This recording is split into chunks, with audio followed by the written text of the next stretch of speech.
morning and welcome to Living Local 15. I'm your host, Jessica Williams. Thank you so much for joining me. First up, I am taking you inside of Just Neighbors. They are the only emergency family shelter in Fort Wayne. Then it's Wealth Wednesday with Foster Financial, and we are continuing our conversation on how to prepare your financial documents if you lost a spouse. And a little bit later, I'm taking you down under to Outback Steakhouse to learn all about their catering services. Are you ready? Let's get started. Fashion, food, and fun. You're watching Living Local 15 with your host, Jessica Williams.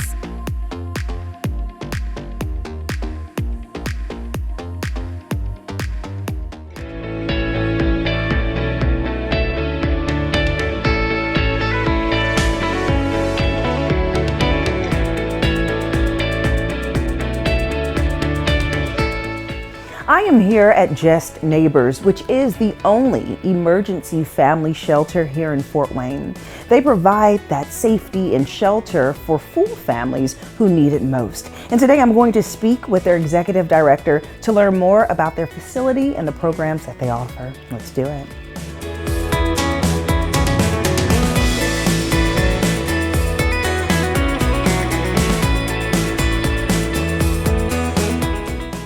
I'm now joined by Shirley Work, who is the executive director here at Just Neighbors. Hello, Shirley. Hi. How's it going? Great. Good. Okay, so I'm thrilled to chat with you because you all hold a very special place in the Fort Wayne community by being the only emergency shelter. And as we know, with inflation and just the world being tough for so many people right now, that is an understatement to say that people need this type of help. So start off by sharing just an overview of your organization. Just Neighbors is Fort Wayne's only family emergency shelter, so we're the only one that takes mom, dad, and kids. It could be grandma, it could be aunt, uncle, whatever your family makeup is, as long as you're homeless and have a minor child in your custody. Wow, that's incredible because a lot of times shelters are separated, right? So you may have a women's shelter and this and that. Why is that so important to keep the family united? When families are in crisis, they have enough to deal with. So having to separate, that puts undue stress on families that they don't need when they're already dealing with such a difficult situation. Yeah. And as people, come to get overnight shelter, sometimes that needs to be more than just a day. So break down how you offer your services in different lengths. So we recently added a program, which is the overnight program. Families can come just to sleep, be safe and stable with their children while they wait on a room in our 45-day program. Then they get the help when they need it, but also stability until they can get that long-term aid. Wow. And how many families can you house right now? We used to house about 60 a year, but we've tripled that since we've added this overnight program. Wow, that is incredible. And so even with being able to triple that, the need is still out there. You all get so many requests. And so right now you're in a capital campaign to really raise funds. So talk to me about the initiative that you hope to raise these funds for. Yes, so we currently have 2 buildings on our property. One has historically, for the past 15 years, been our 10-bedroom, 45-day program. Another building has been our admin building, but there's so many empty offices over here, and the need for family homelessness, it's just growing and growing. So we need to create more space. We already have it. We just need to do some minor modifications, and then it's ideal for families to come, stay overnight until they can either figure out their next steps or move to the longer term program next door. And how can businesses or individuals really support this effort? So we have volunteer opportunities, we have donation drives, of course monetary donations. They can partner with us. We have businesses that do volunteer groups. They can come serve a meal. They can call, look on our website. If you want to be involved, there are many, many ways we can make that happen. Wow, that's so cool to see how you all have evolved with being in the community for 25 years. And you've been here for quite a while. So I wanted to ask you, in your interactions with families, you see them walk through these doors. You see them leave too when they have stability. Can you give an example of just an experience that really touched your heart?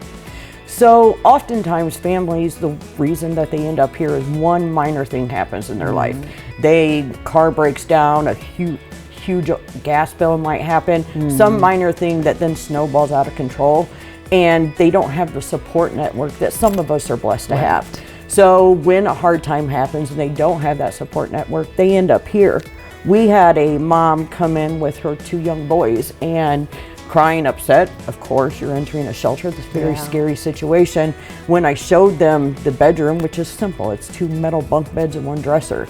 The boys, who were 3 and 4-year-old, began to argue about who's getting which bed because they were super excited they finally had their own bed. And then the mom actually teared up because she said, even though she was 25 years old, it's the first time in her life she ever had a dresser.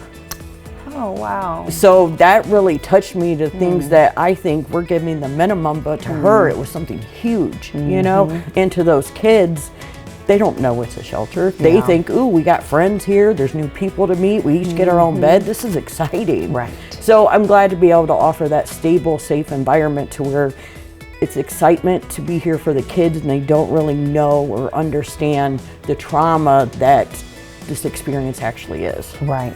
And you make such a good point when you say people are one step away, one emergency away, because the fact of the matter is that these are working parents and families who, you know, don't want to find themselves in this situation, but the fact of the matter is it's easy to. And bringing down, it's important through having this conversation, really lowering that stigma of what it means to be in a shelter.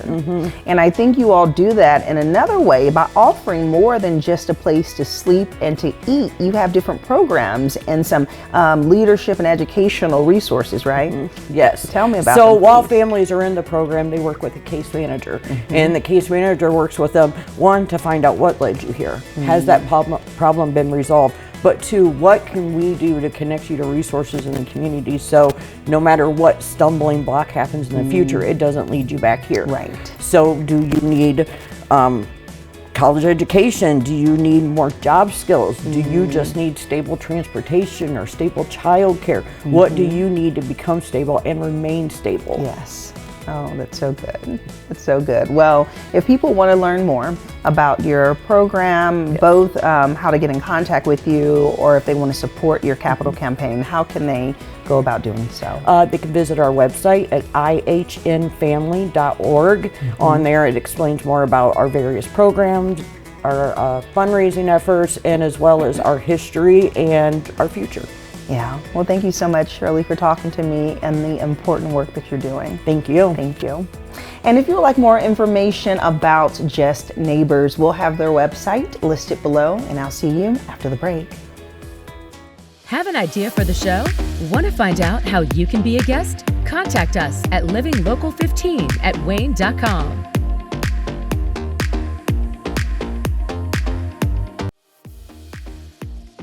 This segment sponsored by Foster Financial. Losing a spouse is a tragedy that unfortunately so many people face, but it's so important to be financially prepared. So today on Women's Wealth Wednesday, I'm talking to Foster Financial's Vice President, Caleb Doan, about how to have a financial checklist in the event this happens to you. Good morning, Caleb. Good morning. How are you? I'm doing well. How are you doing? Good. Okay, so this is a subject matter that I feel that is a hard topic. Yeah. To face, whether it's someone that's going through it now or just thinking about what if this happens, how do I prepare? So you handle this with your clients. So what would you start off as the first step of advice if someone was to lose their spouse? Yeah, it's certainly one of the most difficult things to go through personally and also financially. It can have really big ramifications for folks. It's probably the most significant financial thing that happens maybe outside of retirement in somebody's life. And so we want to make sure that we're very well prepared for this. And so we like to think about it ahead of time, make sure we have a plan in place.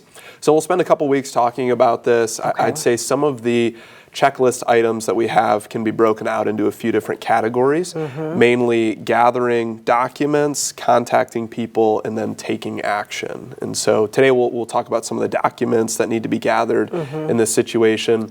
And usually we think about legal documents first, so it might be a trust or a will. A lot of times we think about financial statements too, all the different accounts that somebody might have. So there's a whole list of things that we start to look at in this situation. Right. Okay, so these are documents that need to be processed once a death happens, or stuff to be prepared perhaps when the spouse is still living, so that you can kind of like work together in the preparation process? Is that right? A lot of it can be prepared ahead of time. Okay. So certainly, with wills, power of attorneys, trust documents, the legal side, we preach to our clients all the time, hey, this is something we really need to have in place before something goes wrong, Right. because that's how you can be the most organized and help avoid some of the logistical issues that people can have after somebody passes away. There's some documents like death certificates. Of course, you have to wait until somebody passes away to get those. With death certificates, we often tell people to get 4 or 5 of the kind of official copies that you can get. Okay. Just because there are some financial institutions, there's some insurance companies that are going to request that original document. There's a lot of them that are fine with just a photo scanned copy, but you don't want to have to go back and get more. So we'll tell people to get 4 or 5 of those. So that's really the first step, is gathering some of those statements. Anytime that a spouse passes away, there's a lot of things that happen with those financial accounts, and that's why it's helpful to have those statements there too.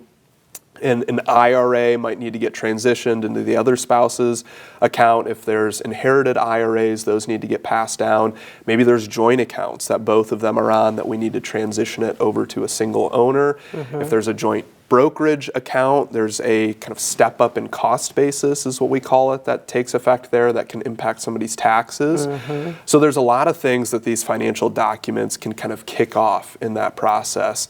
And as a financial advisor, we try to make that whole transition as smooth as possible. Right. So there's a lot of places where we can step in, and we keep all of our clients' legal documents on file. We keep all of their financial statements on file. We're the ones that will call and tell them, hey, drop off a few copies of that death certificate.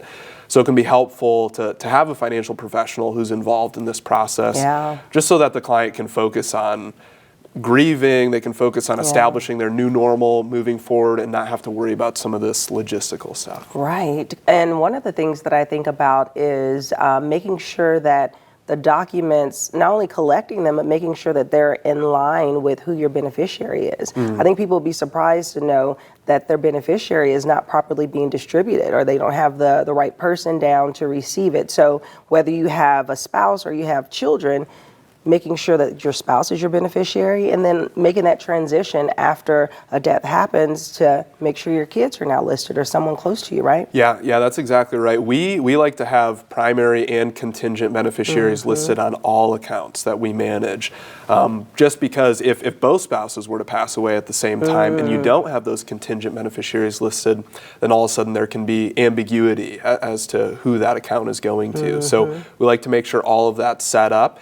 But then when a spouse passes away, we can move those contingent beneficiaries now to the primary beneficiaries. But if we have that set up in advance, there's not a ton of time sensitivity on it. We can give people, a month or so to kind of take care of the funeral process and everything like that.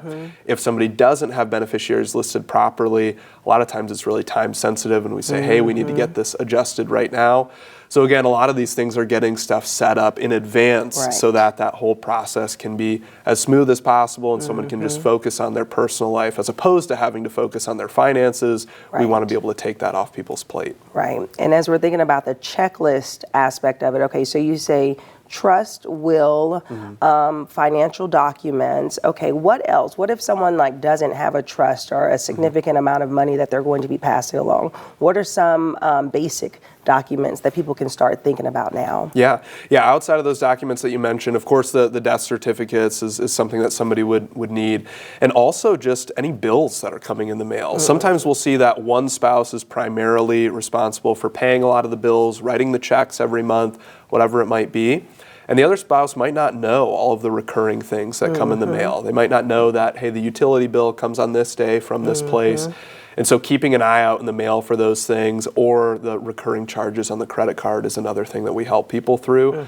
I'll have people send me their credit card statements for the last 6 months, and we'll look through it and say, hey, these are the things that you might think about canceling. Here are the things that need to continue. Here's how you need to kind of adjust bill paying going forward now if someone's taking care of it. And that's so interesting, because now I think about like stuff, what if you have a car and you have a title that's in one person's name? Yeah. You know, or if you have a, what is it called? If one person is collecting Social Security, there is a way that they're The survivor's benefits, and yeah, we talked about that before. Yep. There's just so many levels to it, so much more that we can dive into, of course, in this conversation, but that's why it's important for people to come in and to talk with you, because you actually have all of this stuff listed out so people can start preparing in advance. Yep. You recommend in advance, right? Yeah, absolutely. There's you mentioned the cars. You can have turnover on death titles to the car. So there's a lot of things that we recommend to clients in advance, just to make sure that this stuff is taken care of ahead of time, because there's a lot of financial decisions that have to be made in that 1 month following somebody's death,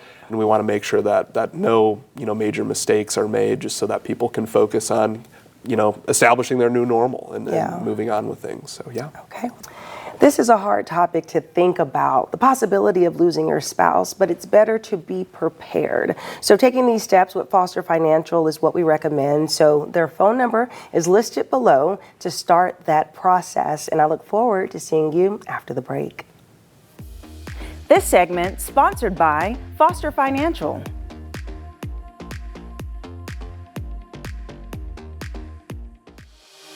Follow us on social media at Living Local 15.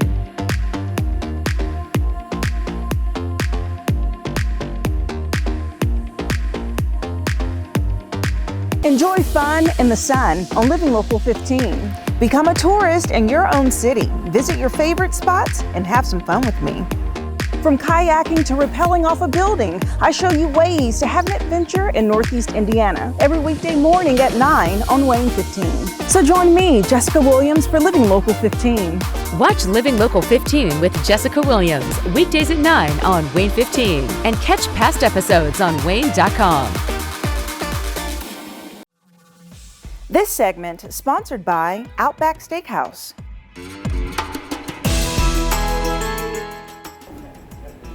I am here at Outback Steakhouse, which you know for offering such a wide variety of options, from steak to seafood and so much more. Today we're going to dive deeper into their catering menu and see what they have to offer, whether you're looking to cater a party or also a business event. Are you ready to go down under?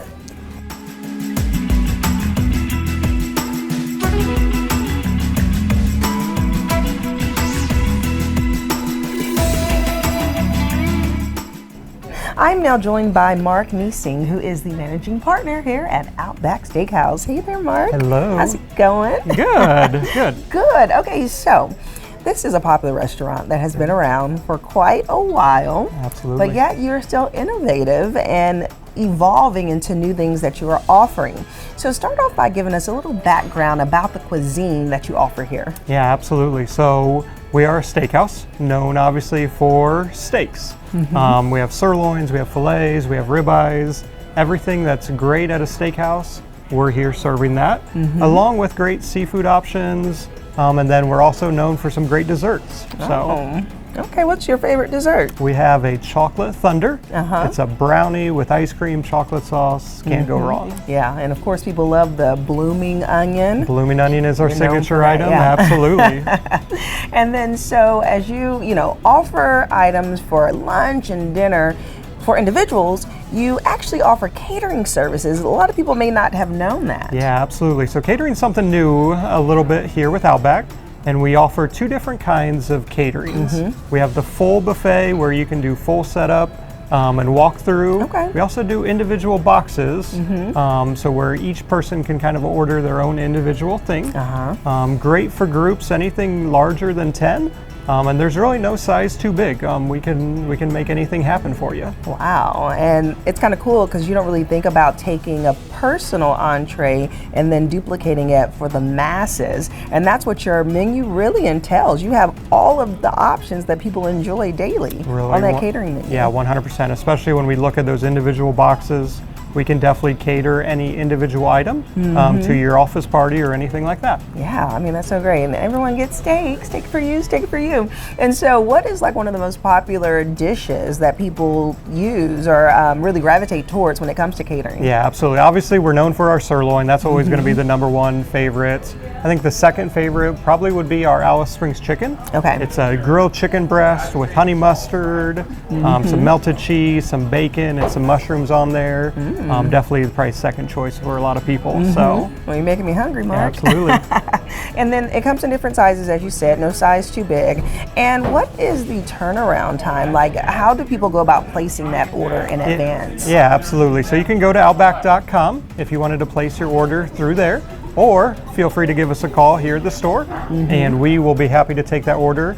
Anything preferably 2 days in advance would be ideal, but we can take anything at any time. Okay, and do you do delivery as well with the We catering do, services? 100%. We'll bring it right to your office. Okay, awesome. And you're running a special right now. We do. So Okay, what is that? we are giving $50 off any $250 catering order right now. So place a $250 order or more, and you'll get $50 off. All right, awesome. Well, thank you so much for breaking down your catering services for me today. Thank you. And if you would like more information about Outback Steakhouse, we'll have their website listed below. You can check out their catering services and their full catering menu and place your order today. And I'll see you after the break. This segment is sponsored by Outback Steakhouse. Living Local 15, proudly driven by the Kelly Automotive Group.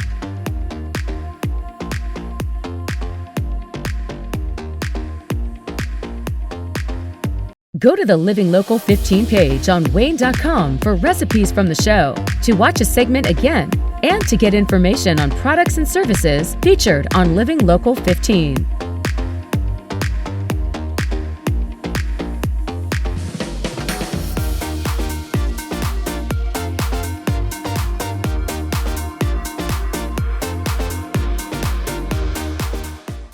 Content segments during today's Living Local 15 were paid for by these sponsors.